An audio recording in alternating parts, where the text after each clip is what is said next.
yourself is always choosing you in spite of what's going on around you. Like being your own main character in your own life, not allowing your light to be dimmed by anybody else's or by anybody's words. Hi everyone, my name is Aaliyah. Welcome to Challenge Her, which is a self-improvement, self-love journey that I have been on for the last 7 months. And I've decided that I want it to be a series where we talk about going into your 20s and discovering yourself and becoming a woman that elevates, a woman that grows, a woman of God. This is a series where I will be going on the quest to becoming the best version of myself. Self-development, self-love, self-improvement, self-elevation, everything for self.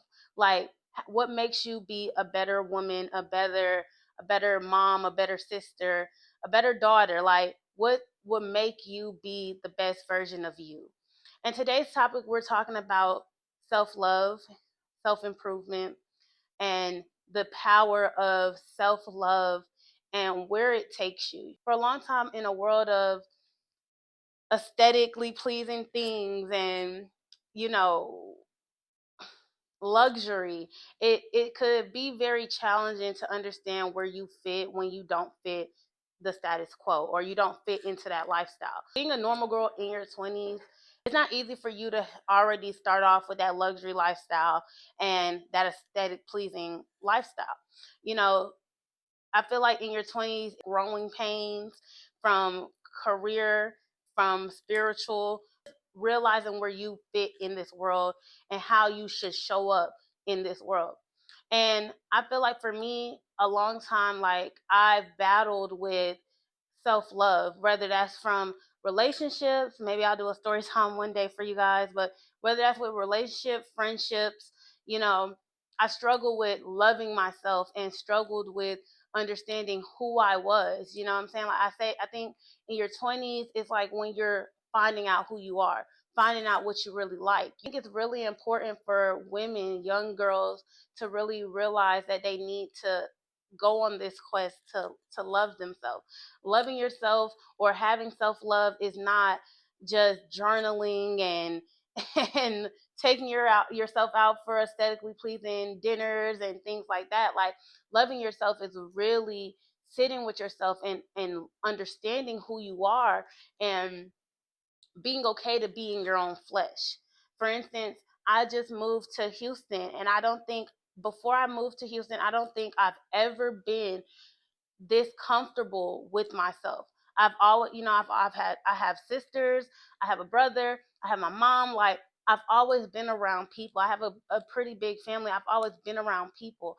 And it wasn't until now where I'm like kind of been in a season of isolation where I actually have been forced into enjoying myself and enjoying the four walls that I reside in.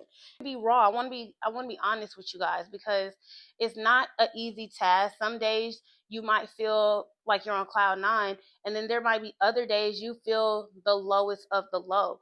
But at the same time, it's like I feel like loving yourself is always choosing you in spite of what's going on around you. Like being your own main character in your own life, not allowing your light to be dimmed by anybody else's or by anybody's words or anything like that. Loving yourself is setting boundaries. It's not betraying yourself. I feel like I know there's been times that I've betrayed myself, and I think like the hardest thing for women or the hardest thing that I've realized with myself is that we don't trust ourselves. I don't trust myself, or I haven't trusted myself. I don't really know where that distrust or dishonest disloyalty to myself really started. But at the same time, it's like, you know, there's certain things about your personality, about your people pleasing, about like how you move as a person that shows that you don't trust yourself. It's the most saddest thing that you could do because it's like we do things, we allow people to do things to us, we allow things to happen, we go against our boundaries, and it shows how much that we don't care or love for ourselves. I want to touch back on what loving yourself is and what it really looks like. You keeping your word to yourself, you setting boundaries, and not overly explaining yourself, because honestly, you owe no one an explanation. No one deserves to know why you're saying no to something that maybe makes you feel uncomfortable. You don't have to explain yourself. So that's what self-love is. Having these boundaries and not overly explaining, because you don't have to please nobody. It's not your boundaries are not for others, it's for you. It's for your comfortability. Self-love is walking away from things even when it's not aligned. Like today I made a video about, not normalizing being with unequally yoked with somebody. Like, he cute, but can he pray? Like, those things are things that you have to sit with yourself and you have to think about, because it's like, though, who you decide to be with is a lifetime thing. It could literally change the trajectory of how your life is supposed to go if you go outside of God's will for your life. But self-love is you walking away from the things that are not serving you, walking away from things that could be very hard tasks for you to really get, and you being like, it's better for me to walk away and be at peace than for me to be in spiritual warfare, or me to be fighting or having a tug of war with somebody. Like, that's what self-love is. Another sign of self-love is knowing that you don't have to beg to be chosen. And that's by friends, that's by guys, that's by family, that's by anybody in this world. You do not have to beg to be chosen. Loving yourself, knowing that you're the prize, you're that girl, regardless of what's going on around you. Self-love is understanding that I don't need that friendship. Treat you in a bad manner, make you feel any type of way about yourself. Self-love is you cutting that off. Cutting that off at the head, making those boundaries, understanding that I don't need that. I'm here for self-improvement. I'm here for growth. And that's what I'm going to thrive on. That's what I'm going to continue to move in love, doing that. Self-love and having love for people honestly too. Like I said, self-love is a battle, and I think there are things that you can do every day to help you move forward in your self-love. I think speaking to yourself in the mirror every day, telling yourself you're gorgeous, telling yourself that you're amazing, telling yourself you're awesome, that you will accomplish all things, you have strength in God and peace and all these things, just saying positive affirmations to yourself on a daily basis and just speaking life into you. A lot of people aren't going to speak that life into you. It's better than yourself to speak life into you about the things that you want, the things that you desire. Practice self-love. Sometimes I journal. I usually journal every day in my prayer journal, but I journal, I talk about my feelings, I talk to God about how I'm feeling. I put a dear God, today this happened, dear God, today I'm feeling like this, dear God, da da da.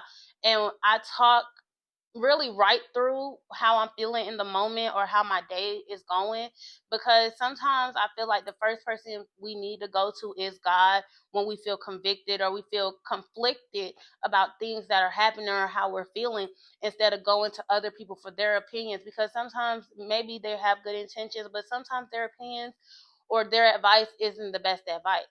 So I journal, I talk about my feelings, I talk about just where my day is going, where I see tomorrow going, how I'm going to make tomorrow a better day if I'm having a bad day. The thing that I do, I pray. I feel like you get the most clarity when you pray. You actually hear God when you pray. Communication between us, like us and God, is prayer, through prayer. And I feel like people need to stop running from God and really need to sit and ask God for clarity, because life is hard. Like, being in your 20s is hard. Trying to figure it out is hard, especially when you're ambitious and you want more for yourself. Like, you have to pray, ask God to heal whatever wounds that you might have that is hindering you from being obedient or being like having that relationship with yourself, because strongest relationship you could have is with yourself, and it's so beautiful and honorable when you could have that relationship with yourself where you know how you're feeling, you know how to control your emotions, you know that you feel you're beautiful, you're gorgeous, you're smart, you're talented, you're all these things, and you have confidence and faith in yourself. Like, that's what self-love is. Other thing that I started doing is really taking care of my body, eating healthy, going to the gym, like going to the gym is an outlet. If you're not going for you to reach your body goals or whatever, even going on a walk could sometimes just allow you to level out your emotions, level out how you're feeling, calm down, and just think about the woman you want to be. Think about where you're going. Think about why you decided to do this self-love journey. I think it's really important for us to sit and talk about our whys and write down our whys for the reasons we want to improve, the reasons we want to be better. Because if you're doing everything for a selfish reason, or you're doing everything without a why, you're not going to continue to do it. Like, if you want to be delivered out of something or your old ways or whatever, you have to have a reason why you're asking God for this.